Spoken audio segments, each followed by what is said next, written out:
Hello मित्रों, नमस्कार। स्वागत है आपका हमारे चैनल पर नई कहानी के साथ। जीव जंतु के जीवन में भी हास्य होगा, पेड़ पौधों के रेसों में भी गुदगुदी दौड़ती होगी, मानता हूँ।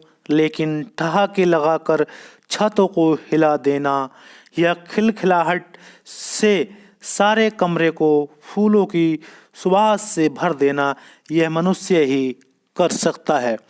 हंसी से दिल जीतने का वरदान मनुष्य के ही पास है।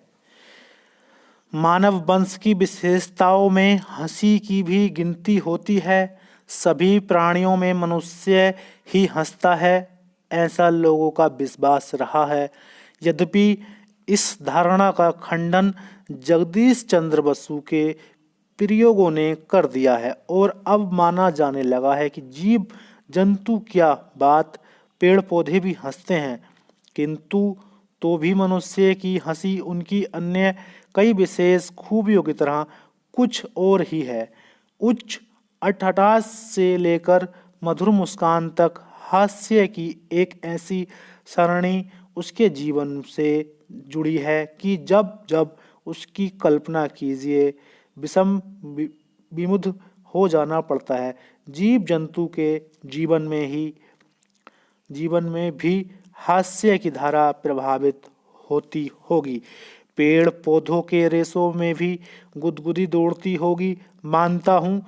किंतु भी जोरों का ठहाका लगाकर छतों को हिला देना, कभी खिलखिलाहट से सारे कमरे को फूलों की सुवास से भर देना और कभी हल्की मुस्कुराहट से किसी के दिल को जीत लेना, यह वरदान तो मनुष्य को ही मिला है। और यह वरदान तो हम मानवों में, जिनमें से कुछ लोगों पर इसकी अस्त्र वर्षा की गई है, उनमें स्वर्गीय पंडित जगन्नाथ प्रसाद चतुर्वेदी का नाम पहली पंक्ति में लिखा जाएगा। जैसी उन्मुक्त हंसी मैंने चतुर्वेदी जी में पाई थी, वैसी हंसी अन्य कहीं नहीं मिली। चतुर्वेदी जी को उनके जीवन में हास्य सावतार की उपाधि हिंदी संसार से सर्वसम्मत से देखी रखी है। वह जहाँ भी रहते हंसी की फुलझड़ियाँ छूटती रहती थीं। जिस साहित्य गोष्ठी में वह पहुँच जाते, वहाँ का सारा वातावरण हास्य रस से ओतप्रोत हो जाता। जहाँ चतुर्वेदी जी हों, वहाँ मनहूसियत रह नहीं सकती थी।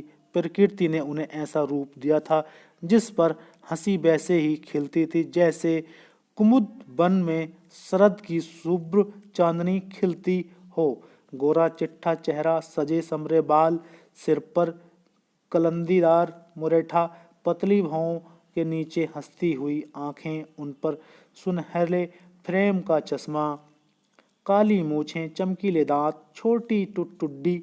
मैंने 1998 में, जबकि वह बिहार प्रादेशिक हिंदी साहित्य सम्मेलन के प्रथम अधिवेशन का सभापति कर रहे थे, उन्हें इस रूप में देखा था। सभापति को गंभीर होना चाहिए, पर यह धारणा तो आज तक बनी हुई है।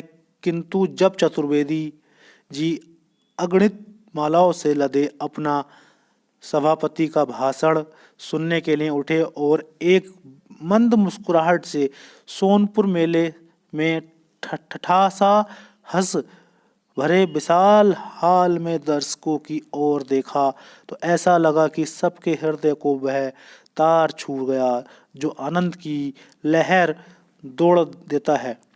जब उन्होंने भाषण शुरू किया तो भव्य विमुद की न रहे, बल्कि बीच बीच में सभा भवन अटटाट से गुंजित होता रहा। एक दिन उनकी धर्मपत्नी अपने दोनों बेटों को बड़े प्रेम से खिला रही थी और वह तालियां बजाकर गा रहे थे। कल्लू मुल्लू दोनों भाई बैठे प्रेम से खाते हैं, बैठी माता खिला रही है, बड़े पिताजी गाते हैं चतुर्वेदी जी।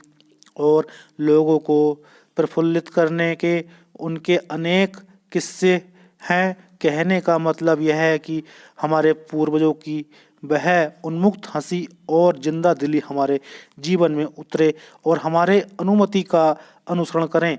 यही हमारी कामना है। चेहरे पर लाएं मुस्कान। मौजूदा दौर में इंसान के जीवन में इतनी भागदौड़ है कि वह अपनी अलग ही धुन में भागा चला जाता है। काम का बोझ है, गृहस्थी के कलेश हैं, किसी को शरीर का कष्ट है तो कोई आर्थिक तंगी से जूझ रहा है। ऐसे में हम यदि किसी के चेहरे पर कुछ पल के लिए मुस्कान ला दे तो इससे बड़ा कोई काम नहीं हो सकता।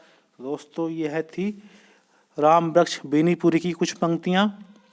हंसी से दिल जीतने का वरदान मनुष्य के ही पास है।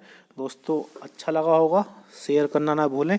अगली लेख में फिर मिलते हैं आपके साथ। जब तक के लिए आप अपना ध्यान रखिए, अपने परिवार वालों का ध्यान रखिए। नए जुड़ रहे हैं तो चैनल को सब्सक्राइब जरूर करें। बहुत बहुत धन्यवाद। Thank you.